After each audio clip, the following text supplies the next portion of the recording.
A Slander by Anton Chekhov. Sergei Kapitonich Ahineev, the writing master, was marrying his daughter to the teacher of history and geography. The wedding festivities were going off most successfully. In the drawing room there was singing, playing, and dancing. Waiters hired from the club were flitting distractedly about the room, dressed in black swallowtails and dirty white ties. There was a continual hubbub and din of conversation. Sitting side by side on the sofa, the teacher of mathematics, Tarantulov, the French teacher, Badecroix, and the junior assessor of taxes, Mizda, were talking hurriedly and interrupting one another as they described to the guests cases of persons being buried alive, and gave their opinions on spiritualism. None of them believed in spiritualism, but all admitted that there were many things in this world which would always be beyond the mind of man.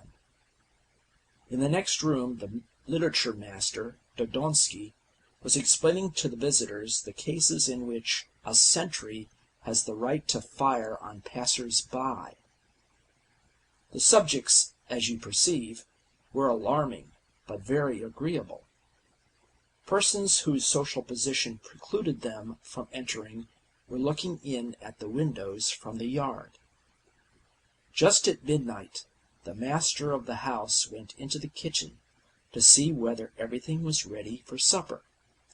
The kitchen from floor to ceiling was filled with fumes composed of goose, duck, and many other odors. On two tables the accessories, the drinks, and light refreshments were set out in artistic disorder. The cook, Marfa, a red-faced woman whose figure was like a barrel with a belt around it, was bustling about the tables. "Show me the sturgeon, Marfa," said Ahineev, rubbing his hands and licking his lips. "What a perfume! I could eat up the whole kitchen. Come, show me the sturgeon."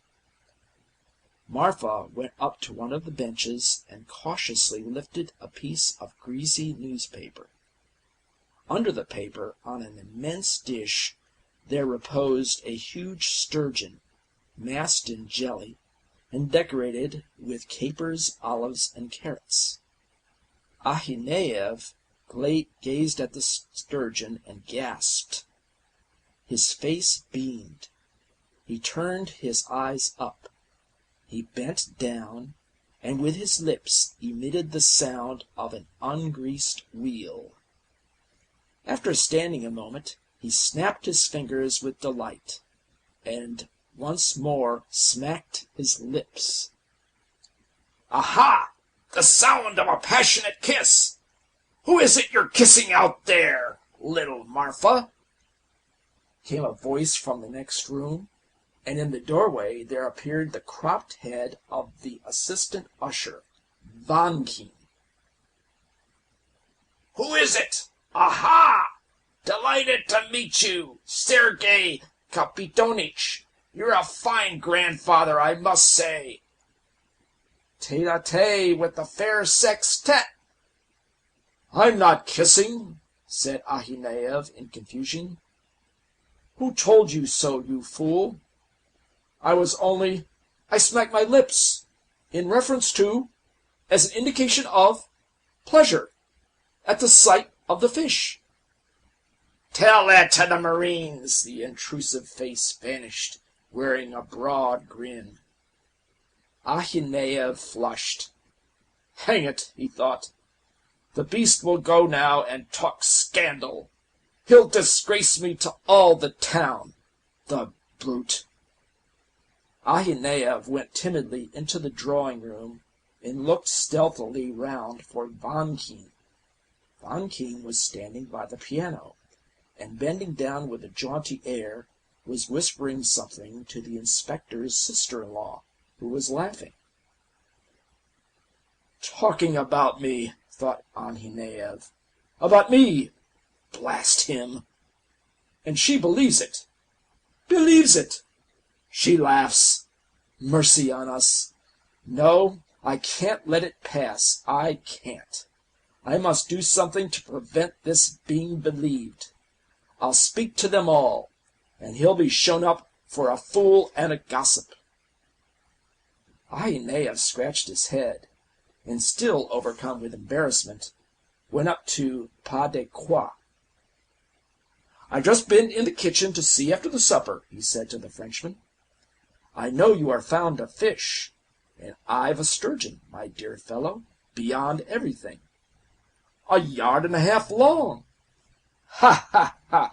And by the way, I was just forgetting, in the kitchen just now, with that sturgeon, quite a little story. I went into the kitchen just now and wanted to look at the supper dishes.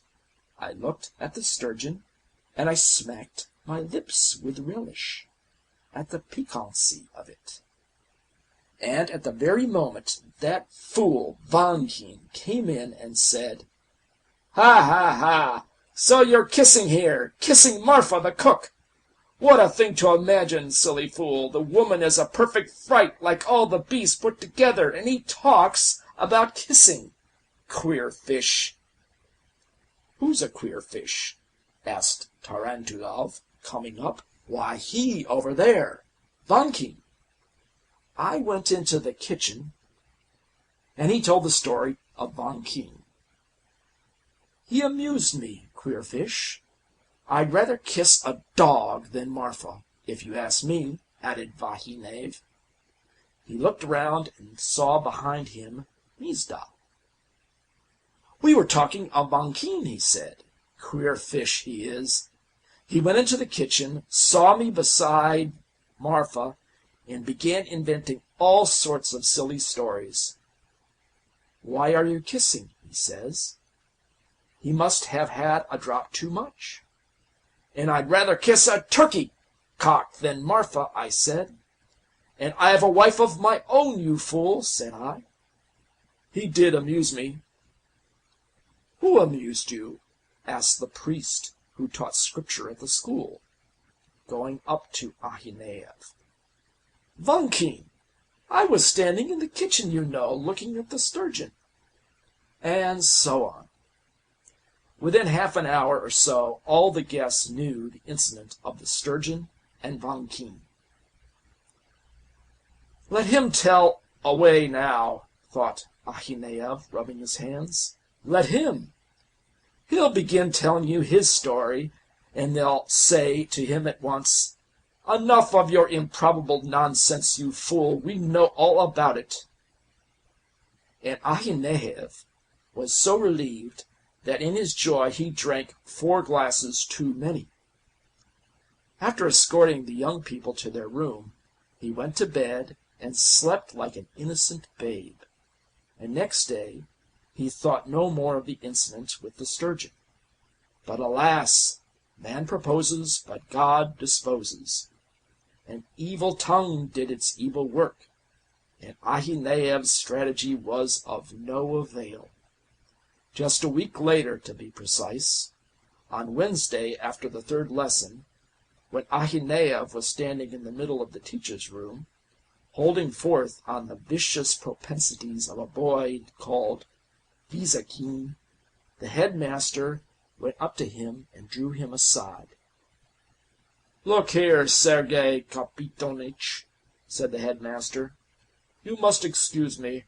It's not my business, but all the time I must make you realize it's my duty.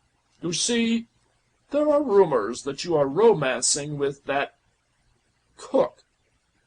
It's nothing to do with me, but flirt with her, kiss her, as you please. But don't let it be so public, please. I entreat you. Don't forget that you're a schoolmaster." Ahineev turned cold and faint.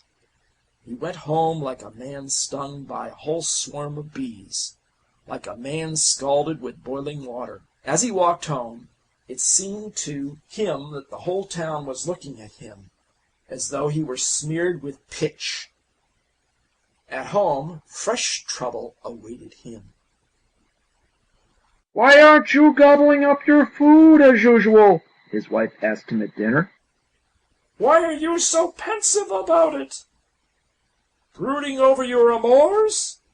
Pining for your Marfa? I know all about it, Mohammedan. Kind friends have opened my eyes. Oh, you savage!" She slapped him in the face. He got up from the table, not feeling the earth under his feet, and feeling without his hat or coat, made his way to Vankin. He found him at home. "You scoundrel!" he addressed him. "Why have you covered me with mud before all the town? Why did you set this slander going about me?" "What slander? What are you talking about?" "Who was it gossiped of my kissing Marfa? Wasn't it you? Tell me that. Wasn't it you, you brigand?" Vankin blinked and twitched in every fibre of his battered countenance, raised his eyes to the icon, and articulated, "God bless me! Strike me blind and lay me out if I said a single word about you! May I be left without house and home! May I be stricken with worse than cholera!" Vankin's sincerity did not admit of doubt. It was evidently not he who was the author of the slander. But who, then, who? Ahineev wondered, going over all his acquaintances in his mind and beating himself on his breast. Who then? Who then? We too, asks the reader. End of A Slander by Anton Chekhov.